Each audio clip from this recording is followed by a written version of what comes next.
Bom dia, mais uma manhã com Deus, priorizando a palavra de Deus, e nesta manhã do dia 29 de agosto, nós vamos meditar de Jeremias, do capítulo 21 ao capítulo 23, e que a paz do Senhor encha o teu coração nesta manhã. Capítulo 21, Judá não escapará da Babilônia. Esta é a mensagem que está sendo dita por Jeremias, né?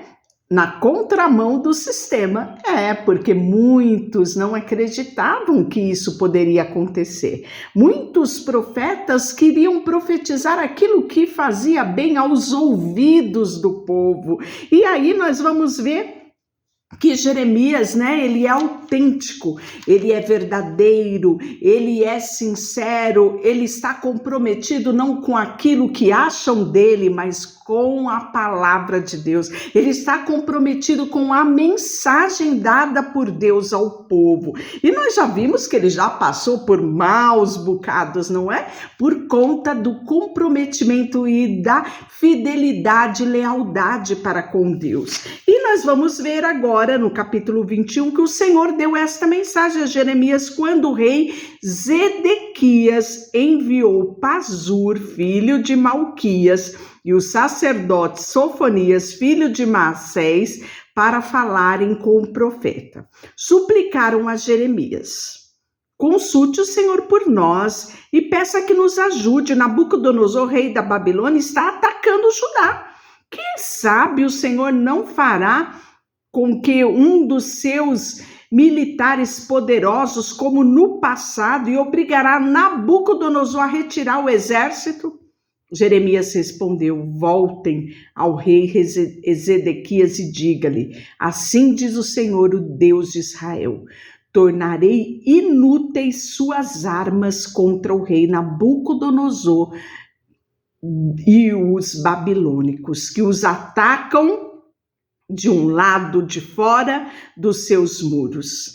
Trarei seus inimigos para dentro desta cidade e eu mesmo lutarei contra vocês. Com mão forte e braço poderoso, pois é grande a minha ira. Sim, vocês me deixaram furioso. Enviei sobre esta cidade uma peste terrível e tantas pessoas como os animais morrerão.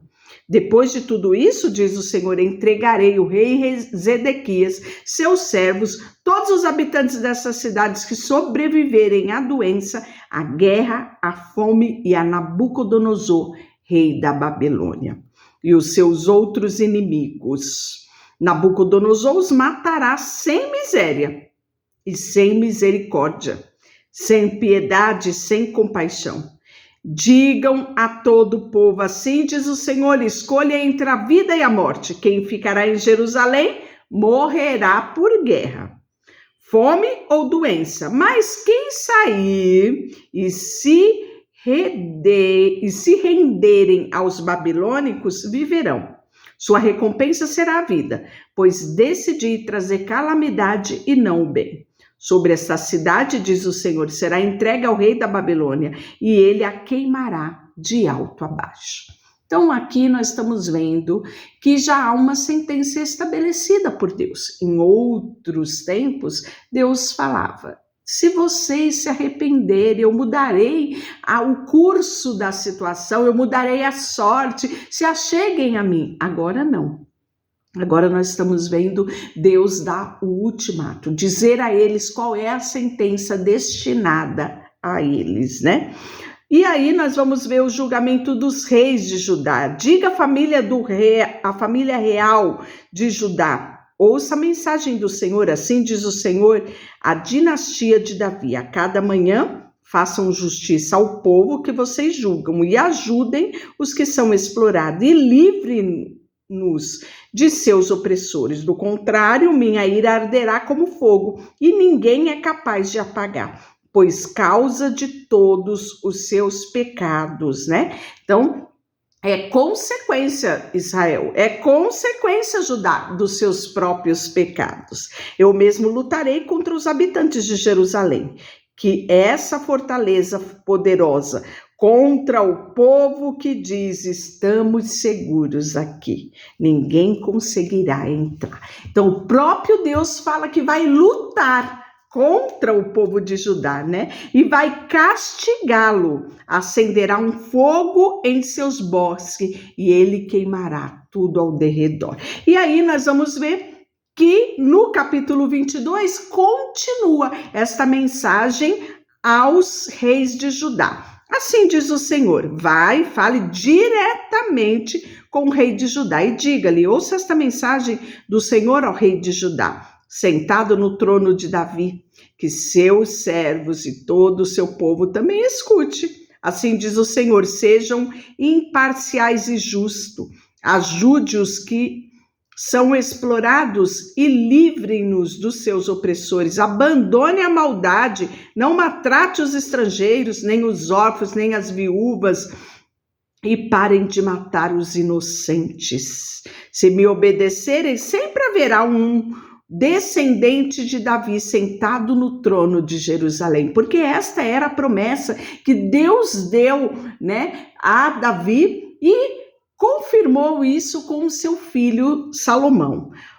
O rei passará pelas portas do palácio em carruagens, cavalos, acompanhado dos seus servos e súditos. Mas, se vocês não derem ouvido a essa advertência, juro pelo meu próprio nome, diz o Senhor, que este palácio se tornará um monte de escombros.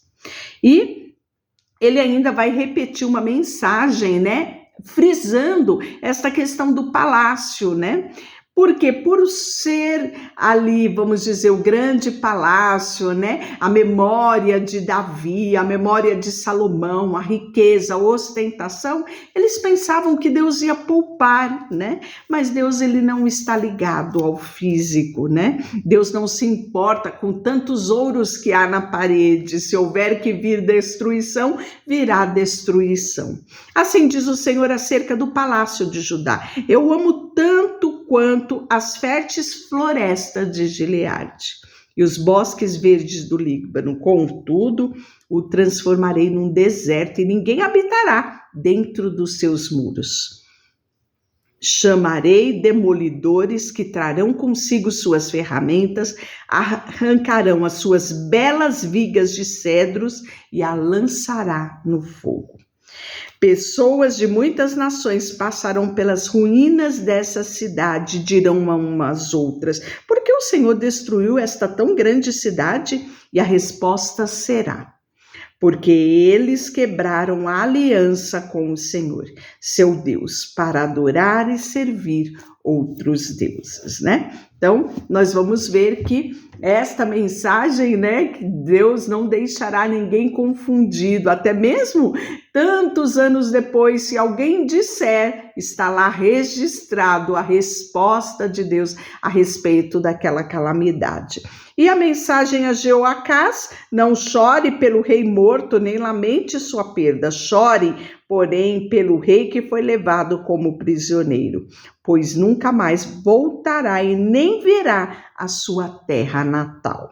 Pois assim diz o Senhor acerca de Jeoacás, que sucedeu seu pai, o rei Josias, e foi levado para o exílio. Ele jamais voltará, morrerá exilado numa terra distante e nunca mais verá sua terra natal. Então, se você for lá no livro de Reis, né, você vai ver que mesmo tendo um pai tão extraordinário que foi o rei Josias, né? Começou a reinar tão novo e foi uma revolução espiritual que ele fez ali em Judá, né? Foi algo extraordinário que a nação viveu nos dias de Josias. Mesmo depois de toda aquela limpeza espiritual, quem vai suceder? Jeoacás, seu filho, e vai fazer o que era mal aos olhos do Senhor. E parece-me que tudo vai voltar ao que era antes, pois os postes ídolos eram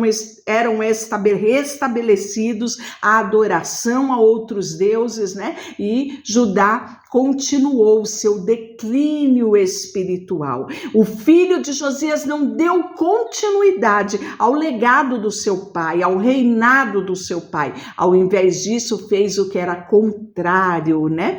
Aquilo que o seu pai fez. Depois nós vamos ver a mensagem a Jeoaquim. Que aflição espera Jeoaquim, que edifica o seu palácio de forma desonesta? Constrói suas paredes com injustiça, pois obriga gente do seu povo a trabalhar sem pagar salário. O que é isso? Trabalho escravo. Diz: construirei para mim um palácio magnífico, com salas espaçosas e muitas janelas, revestirei tudo de painéis de cedro e pintarei de vermelho vívido. Mas um belo palácio de cedro não faz um grande rei. Josias, seu pai, também tinha muita comida e bebida, mas em tudo o que fazia era justo e íntegro. Por isso tudo deu certo para ele. Fez justiça ao pobre, ao necessitado, ajudou e tudo lhe correu bem. Não é isso que significa me conhecer, diz o Senhor.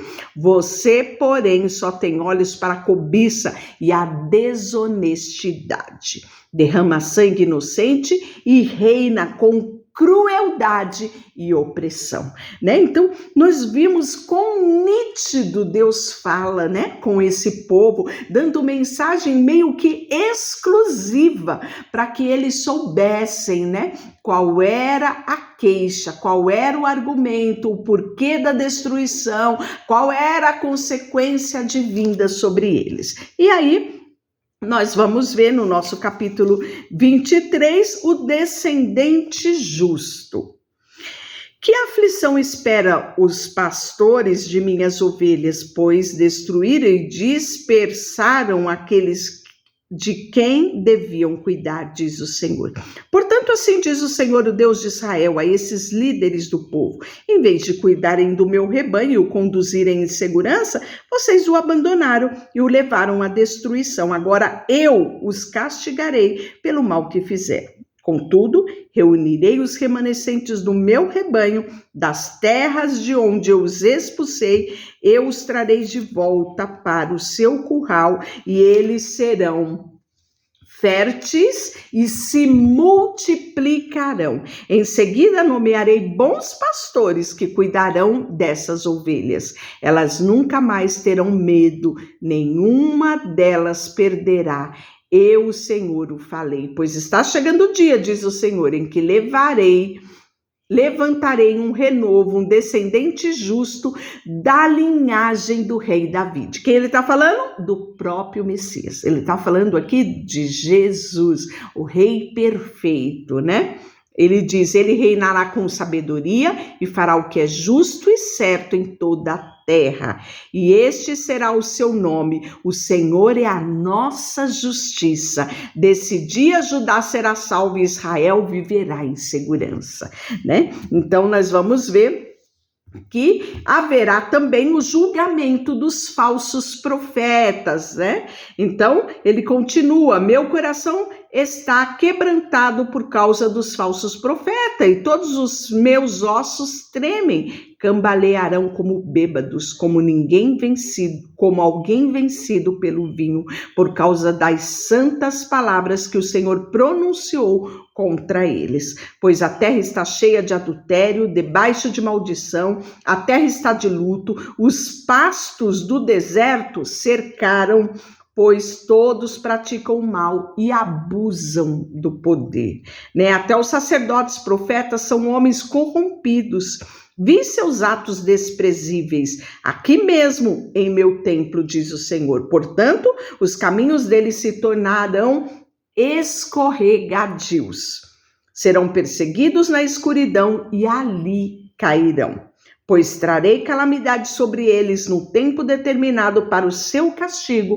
Eu, o Senhor, o falei, né? Então, Deus, ele é muito claro, né? Não só em relação aos profetas, como também aos falsos, né? As falsas profecias, os falsos profetas. Nesse capítulo 23, ele muito vai falar a respeito disso, né? Acaso sou Deus apenas de perto, diz o Senhor?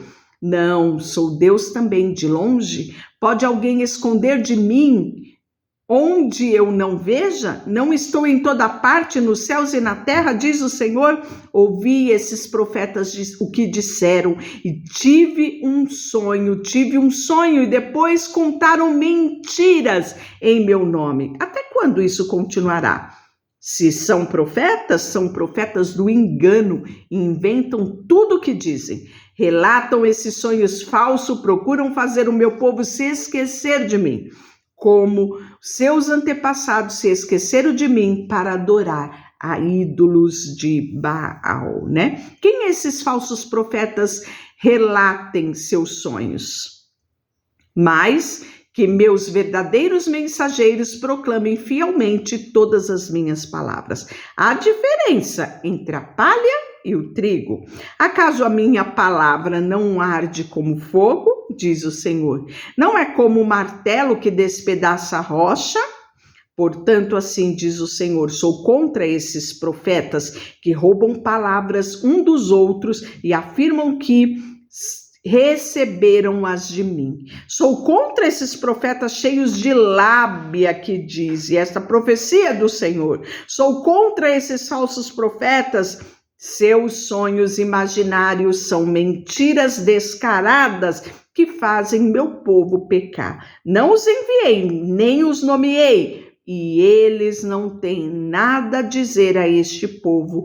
Eu, Senhor, o falei, né? Então, nós vemos quão rigoroso Deus é, que nada passa desapercebido a Ele, né? E isso deve ter em nós um temor, né? Pela palavra de Deus, né? Porque Ele vela em cumprir tudo aquilo que Ele falou. Deixa eu orar por você, Senhor, nesta manhã, colocamos diante de Ti o nosso coração, a nossa vida, tudo que temos e tudo que somos, em nome de Jesus. Amém. Deus te abençoe.